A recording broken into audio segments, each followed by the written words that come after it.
وہ بیچارہ بیچ میں فوت ہو گیا ہے. تو وہ ایک انسانی جان چلی گئی. انسانی جان چلی جائے تو وہ ایک پاکستان کا بھی ایک پاکستانی شہری ہے, اس کا گورنمنٹ کا بھی اسے ہے افسوس ہے, اور پی ٹی آئی کا تو چلو ایک ورکر تھا ان کا بھی تھا. تو چلیں ڈاکٹر صاحب یہ دیکھیں, یہ جو نقصانات ہیں یا جو بھی ہے, یہ اگر آپ دیکھا جائے تو پی ٹی آئی کے دور میں 2 سے 3 بار ایسا ہو چکا ہے کہ جب طریق لبیک نے مارچ کیا اور ان پر شدید قسم کا, یہ تو کچھ بھی نہیں تھا, ان پر جو شدید قسم کا انہوں نے تشدد کیا, اور اس سے ان کی کم از کم میرے خیال میں جو 2-3 بار وہ نکلے ہیں ان کے کم از کم 15 سے 20 کارکن ان کے اس میں شہید ہوئے ہیں. تو یہ تو دیکھیں آج اگر پی ٹی آئی اس چیز کو اگر وہ ایشو بنا رہی ہے تو وہ اپنے دور میں بھی تو یہی کچھ کرتے رہے, اور ان کو آج یہ اگر یہ باتیں یاد آ رہی ہیں تو اس وقت بھی ان کو یہ چیز سوچنا چاہیے تھا. حالانکہ ابھی اگر دیکھا جائے تو ہے انہوں نے قانون کے حوالے سے انہوں نے یہ قدم اٹھایا ہے, لیکن اس میں کوئی وہ آپ ٹارگٹ کر رہے ہیں پی ڈی ایم گورنمنٹ کو یا مسلم لیگ نون کو, یا تو اس میں ان کا تو قصور نہیں ہے. وہاں پر نگران گورنمنٹ ہے پنجاب میں, تو وہ ان کا اقدام تھا, انہوں نے اگر کیا ہے تو وہ انہوں نے پہلے ان کو وارن بھی تو کیا ہے. اچھا دوسری طرف آتے ہیں ڈاکٹر صاحب, تو کل ایک بات اور بھی چل رہی تھی کہ کوئٹہ سے بھی کوئی خان صاحب کے وارنٹ جاری ہوئے ہیں, اور وہاں سے بھی کوئی ٹیم نکل چکی ہے ان کے وارنٹ گرفتاری لے کر, لیکن کل کوئی اس حوالے سے کوئی اپڈیٹس تو دوبارہ سے سامنے نہیں آئی, کوئی ایسی بات نہ ٹیم وہ سامنے آئی ہے نہ کوئی ایسی بات آئی ہے. تو اس حوالے سے آپ کیا کہنا چاہیے؟ اصل میں وہ بھی ایک ایف آئی آر جو ہے نا اداروں کو خلاف زبان استعمال کرنے کی ایک ایف آئی آر درج ہوئی ہے, اور اس میں ایک ایس پی کی سربراہی میں ایک وارنٹ لے کے ٹیم لاہور پہنچی ہے. اس کے آگے کا نہیں پتہ وہ گرفتار کرتے ہیں یا وہ کیا حکمت عملی ہے, لیکن اس کے جو خاص بات ہے کہ آج بھی جو ہے نا عمران خان کی ادھر اپنے اسلام آباد ہائی کورٹ میں اور ادھر عدالتوں میں اس کی تاریخ پیش کی ہے, لیکن اس میں بھی سننے میں آ رہا ہے کہ خان صاحب ابھی تک تو نہیں پیش ہوئے تھے, نہ ہی ان میں ہونے کا ان کا کوئی پروگرام ہے. تو خان صاحب تو اپنے آپ کو میرا خیال ہے وہ قانون سے بالا تر سمجھتے ہیں. وہ جب تقریر کر رہے ہوتے ہیں یا خطاب کر رہے ہوتے ہیں یا جب بھی وہ بات کر رہے ہوتے ہیں تو کہتے ہیں قانون سب کے لیے ایک ہونا چاہیے, غریب کے لیے یہاں پہ ایک اور قانون ہے اور امیر کے لیے اور قانون بن گئے. اس پہ کم از کم خود کو بندہ کرے نا, تو پھر بات کرے تو کوئی سنتے ہوئے بھی اس کا وہ کرے گا. وہ بات کچھ اور کر رہے ہوتے ہیں آپ کی, اور فرما کچھ اور ہی ہوتی ہیں اور کر کچھ اور ہی ہوتی ہیں. یہ ان کی بات سمجھ نہیں آتی. اس طرح تو پھر لیڈر نہیں بنتے نا. لیڈر تو وہ بنتے ہیں جو پہلے خود جا کے وہ چیز کو ایک نمونہ ہوتے ہیں, ایک ماڈل ہوتے ہیں, لوگ دیکھ کے اس کو فالو کرتے ہیں. مجھے تو حیرانی ہوتی ہے ان کے جو ورکر ہیں یا سپورٹر ہیں جو اس کے فالوور ہیں, وہ بھی پتہ نہیں انہیں کیا کوئی سمجھ نہیں آتی یا ان کے دماغ میں کیا ہے. اچھا خان صاحب کی ایک اور روایت ہے جو کہ آپ نے بھی نوٹ کی ہوگی کہ وہ جو لوائقین ہیں بجائے ان کے پاس جا کے تعزیت کرنے کہ وہ ان کو اپنے پاس گھر بلا کے وہ تعزیت والا انہوں نے ایک نیا رواج قائم کیا ہوا ہے. کل بھی انہوں نے اسی طرح کیا. اس سے پہلے جو جب ان پر حملہ ہوا تھا اور وہاں پر جو وہ بندہ گولی لگ کر شہید ہو گیا تھا, اس کی فیملی کو بھی انہوں نے اپنے پاس بلایا, اور کل پھر سے وہ جو ورکر جس کا یہ شوشہ بنا رہے تھے کہ وہ جی اس کو مارا گیا ہے, تو وہ اس کے والد کو انہوں نے اپنے پاس ادھر بلایا زمان پارک میں, اور بڑے وہ جو ان کا انداز ہے مغرور قسم کا بیٹھے ہوئے ہیں خان صاحب اور وہ ان سے تعزیت کر رہے ہیں. تو یہ کوئی طریقہ کار تو نہیں ہے. یہ تو ایک نئی چیز ہو گئی ہے نا. اس میں تو ہمیں تو ایک ہنسی آتی ہے. دیکھیں اب کسی کا بھی کوئی فوت ہو جاتا ہے بندہ تو اس کو بندہ فون کرے کہ یار آ جائیں, میں نے تعزیت کر دی ہے, آپ کی دعا کرنی ہے تو آپ میرے گھر میں آئیں. یہ تو کوئی نہ ہونے والی بات ہے نا. تو وہ جو آ جاتے ہیں ان کو بھی سوچنا چاہیے کہ ہم کیوں جائیں گے. ٹھیک ہے جی, اگر کسی کو دکھ ہے یا ہمارے ساتھ ہمدردی ہے تو وہ آئے ہمیں آ کے, اور فون ہی کرتے چلے, کوئی بات نہیں آ سکتا فون کرتے, فون پہ کر دیتے ہیں لوگ. تو پاس بلا کے اور ایک میڈیا پہ دکھانا ایک بلکہ اس کے میرا خیال ہے زخم پہ نمک چھڑنے کے برابر ہے. یہ تو میں یہ کہوں گا. دیکھیں بات کرتے ہیں ریاست مدینہ کی, تو ریاست مدینہ میں حضرت عمر فاروق رضی اللہ تعالیٰ عنہ وہ جب کوئی ایسا ہو جاتا تھا تو خود چل کے جاتے تھے.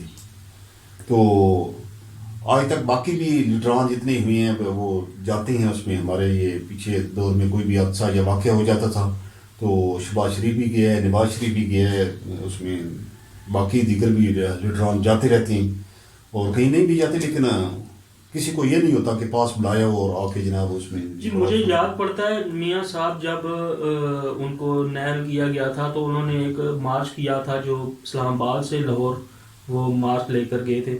اس کے دوران ایک بچے کی جو سر ڈیتھ ہو گئی تھی ان کی گاڑی کے نیچے آ کے.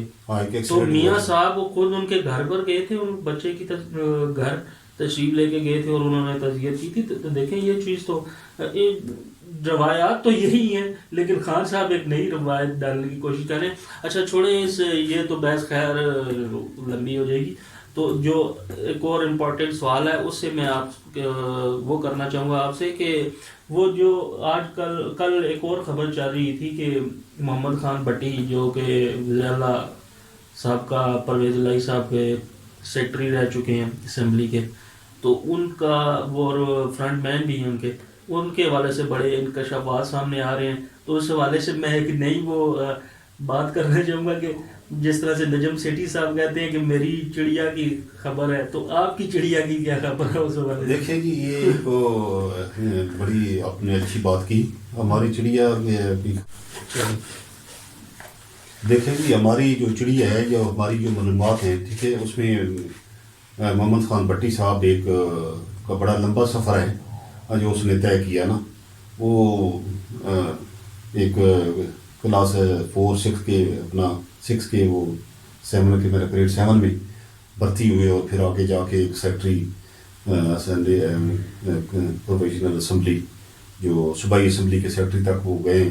تو وہ کار خاص اور خاص الخاص منظور نظر جسے کہا جاتا ہے وہ چودھری صاحب کے ہیں ٹھیک ہے, چودھری پرویز الہی صاحب کی.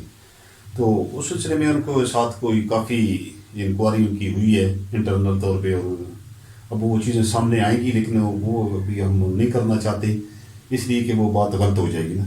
لیکن یہ ہے کہ نہیں کل ایک بڑا انکشاف بہت جو سب سے بڑا انکشاف اس میں وہ سامنے آیا جو ایک رپورٹ سامنے آئی ہے کہ ایک جج کے 2 بیٹے جو صاحب وہ پکے اس کام پر تعینات ہوئے تھے کہ وہ کک بیکس لیتے تھے ان سے اور وہ آگے جو ہے نا اس تعیناتیاں بھی کرواتے تھے اور اپنی جو انہوں نے فیصلے کروانے ہوتے تھے وہ کرواتے تھے.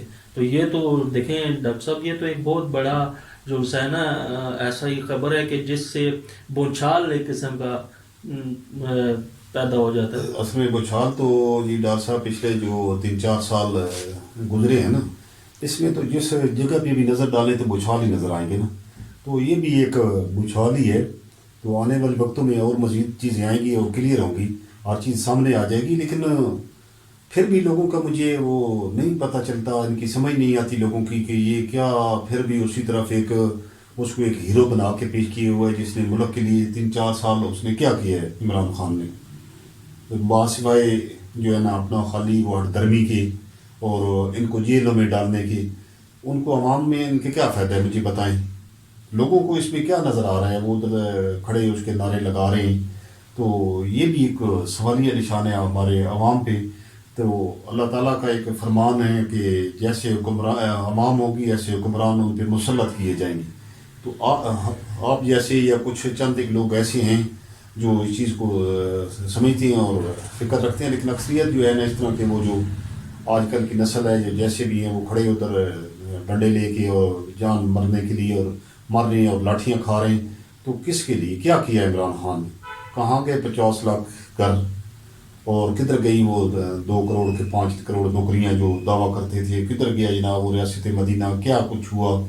تو یہ ساری چیزیں اب کھل کے سامنے آ رہی ہیں. ادھر بھی یہ بھی انٹرنل انکوائری ہو رہی ہے, باقی بھی دیگر محکموں میں بھی کہ بھائی کس طرح اترا ہے, وہ ایک دوسرے پہ ڈال رہے ہیں. اب فیض حمید صاحب کا کہ کل آیا کہ وہ تو جی ایک میجر جنرل کیا کر سکتا تھا اس میں تو نہیں کوئی اپنا ایسے مینیج کر سکتا تھا عدالتوں کو یا کسی کو نا. تو یہ تو آرمی چیف کرتے رہے, وہ آرمی چیف کا نام لیتے ہیں یا ان کا نام لیتے ہیں, وہ عمران خان کا نام لیتے ہیں. تو یہ ایک چیزیں آہستہ آہستہ آ رہی ہیں. لوگوں کو کچھ پتہ بھی ہے اور کچھ کو بالکل ناسمجھ ہے ابھی بھی, جن کو ابھی تک بالکل وہ کہتے ہیں, میں معذرت کے ساتھ یہ لفظ کر رہا ہوں کہ بالکل دماغ میں پتہ نہیں کیا ہے وہ بھوسا بھرا ہوا ہے. بھوسے کا لفظ آپ نے کہہ دیا, میں تو خیر نہیں کہنا چاہتا. تو وہ ان کی بالکل ہی وہ انہوں نے کیا پیے ہوئے ہے, کیا کھایا ہوا ہے, کہ وہ پھر بھی کھڑے ہیں جناب نا خان صاحب آ کے پتہ نہیں اس کو یہ کر دیں گے اور تبدیلی لیں گے. 3.5-4 سالوں میں کیا دیا اس نے؟ ماں سوائے مہنگائی، غربت، بے روزگاری اور لاقانونیت، رشوت عروج پہ، بہت زیادہ کرپشن عروج پہ گئی اور کوئی پریشان حال نہیں رہا لوگوں کا. بڑی مشکل کے اللہ اللہ کر کے وہ ایک جان چھڑائی اسے. آج وہ پھر 2-4-10 مہینے گزرے ہیں تو اسی پہ عوام جا کے کھڑی ہوئی ہے. تو یہ ایک سوالیہ نشان ہے. یہ الیکشن ہوں گے، جب جنرل الیکشن آئیں گے تو اس میں پتہ چلے گا کہ یہ اصل میں لوگوں کا کیا ہے، کس کو پسند کرتے ہیں کس کو نہیں پسند کرتے. یہ تو کٹھو نہ کرنا، کچھ گانوں پہ چلے جاتے ہیں، کچھ کھانے پینے کے لیے چلے جاتے ہیں لوگ، کچھ شغل کے لیے، کوئی کام نہیں ہوتا چلو ٹائم گزار آتے ہیں. یہ بات بھی ایک ہوتی ہے. لیکن اصل بات یہ ہے کہ جب الیکشن ہوں گے اس میں عوام فیصلہ کرے گی. اور اگر فری اینڈ فیئر الیکشن ہوتے ہیں پھر اگر کوئی آتا ہے تو پھر اس کا سب کو ماننا پڑے گا فیصلہ. جی ڈاکٹر صاحب بہت شکریہ آپ کا، بڑی اچھی رائے اور اپنا تجزیہ آپ نے پیش کیا. تو دیکھتے رہیے ناظرین ہمارا پروگرام آج کی گپ شپ، اور کمنٹس اور لائکس کر دیا کریں، کنجوسی نہ کیا کریں، اور اسی طرح ہمارے مزید تجزیے اور خبریں سننے کے لیے ہمارے پروگرام کو دیکھتے رہیں. انشاءاللہ جو مزید نیکسٹ اپڈیٹس آتی رہیں گی اس پر ہم آپ کے سامنے اپنا پروگرام پیش کرتے رہیں گے. بہت شکریہ. اللہ حافظ. اللہ حافظ.